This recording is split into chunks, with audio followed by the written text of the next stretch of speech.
Hello दोस्तों। Last lecture में हमने पोस्ट मॉडर्न पीरियड का आर्किटेक्चर के बारे में डिस्कस किया था। Today we will discuss about sculpture कि पोस्ट मॉडर्न पीरियड में स्कल्पचर पर रिलीजन का क्या इन्फ्लुएंस था, स्कल्पचर में क्या क्या चीज़ यूज़ होती थी, ये सब चीज़ें हम देखेंगे। तो पोस्ट मॉडर्न पीरियड का पहला हम स्कल्पचर डिस्कस करते हैं। तो इसमें 3 प्रोमिनेंट स्कल्पचर के लिए स्कूल हैं। फर्स्ट है गंधारा, दूसरा है मथुरा एंड तीसरा है अमरावती। इन तीनों स्कूल्स को हम सेपरेटली पढ़ेंगे। तो हम फर्स्ट ऑफ ऑल देख लेते हैं इन तीनों की पोजीशन मैप पर कहाँ स्थित है। तो हम ये देख रहे हैं कि आप देख सकते हैं पामीर नॉट है, उसके बगल में बैक्टीरिया जिसे बोलते हैं, और उसके नीचे वेग्राम है। फिर नीचे आप देखेंगे गंधारा है। तो ये जो गंधारा स्कूल है ये नॉर्थ वेस्ट में आपके पंजाब के वेस्ट में आपको मिलेगा। ये बहुत इम्पॉर्टेंट स्कूल है।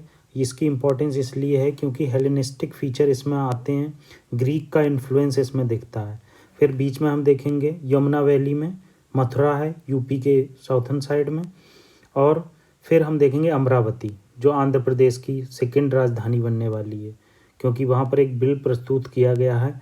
उस बिल में बताया गया है कि हम हैदराबाद मतलब आंध्र प्रदेश की 2 राजधानियाँ रखेंगे, जिसमें से एक अमरावती होगी। तो यहाँ पर हमने गंधारा की लोकेशन देखी, मथुरा की लोकेशन देखी, अमरावती की लोकेशन देखी। ये 3 इम्पॉर्टेंट साइट्स हैं जो स्कल्पचर के लिए यूज़ होती हैं, और ये स्कूल्स हैं एक्चुअली स्कल्पचर्स के।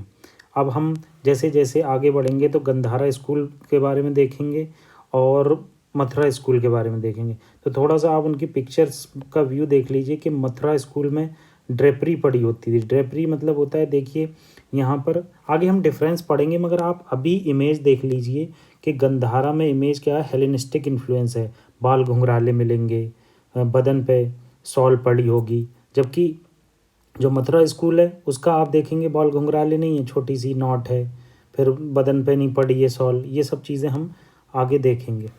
तो आगे हम डिस्कस करते हैं। इन्होंने जैसा कि बताया गया है इसमें कि गंधारा स्कूल जो है पंजाब के वेस्टर्न फ्रंटियर पर है, और ये पेशावर और अफ़गानिस्तान के नियर है। पेशावर आपको इंडिया के नॉर्थ वेस्टर्न साइड में मिलेगा, कश्मीर के वेस्टर्न साइड में। अब जैसे कि मैंने आपको पहले बताया, ग्रीक और रोमन स्कल्पचर का इन्फ्लुएंस गंधारा आर्ट पर मिलता है, और लोकल ट्रेडिशन पे इन्फ्लुएंस मिलने के कारण इसे Greco Indian school of art कहा जाता है। अब यहाँ देख सकते हैं हम इसे Greco Indian school of art कह सकते हैं। एक्चुअली गंधारा स्कूल 2 स्टेजेस में डेवलप हुआ, इन्होंने बताया। एक 50 BC, एक 500 AD में।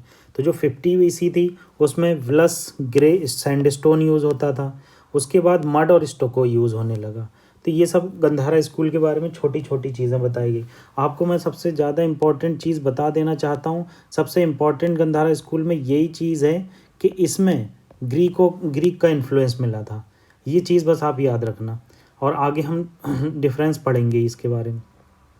अब मथुरा स्कूल देख लेते हैं। मथुरा स्कूल जो है वो बैंक ऑफ यमुना रिवर पर है। ये develop mainly Mathura school develop जो हुआ था वो कनिष्का के टाइम पर हुआ था। कनिष्का का एम्पायर 1st AD से स्टार्ट हो गया था। तो जब 1st AD से कनिष्का का एम्पायर स्टार्ट हुआ था तो बुद्धा की जो मूर्तियाँ भी बनाई जाती थी, उस टाइम पे मूर्तियाँ बनाई जाने लगी। अभी तक क्या था, 1st और 3rd BC तक क्या था, उन्हें एक अवतार के फॉर्म में दिखाया जाता था, मतलब सिम्बोलिज्म जिसे कहते हैं, सिंबल के फॉर्म में दिखाया जाता था। मगर धीरे धीरे आप देखेंगे जब कनिष्का का एम्पायर आएगा 1st AD से, तो आपको देखने को मिलेगा कि मथुरा में बुद्धा की मूर्तियाँ बनाई जाने लगीं एज अ शिवा। तो इसमें हम तीनों रिलीजियन का इन्फ्लुएंस देख सकते हैं, बुद्धिज़्म, हिंदुइज्म एंड जैनिज्म। ये तीनों रिलीजियन का इन्फ्लुएंस मूर्तियों पर मिलेगा। यक्षा और यक्षों की भी मूर्ति बदल गई, यक्षा यक्षिणी की। सिंबल की फॉर्म में मैंने बताया आपको दर्शाया जाता है, शिवा को लिंग की फॉर्म में दर्शाया जाता था और मुखलिंग की फॉर्म में दर्शाया जाता था।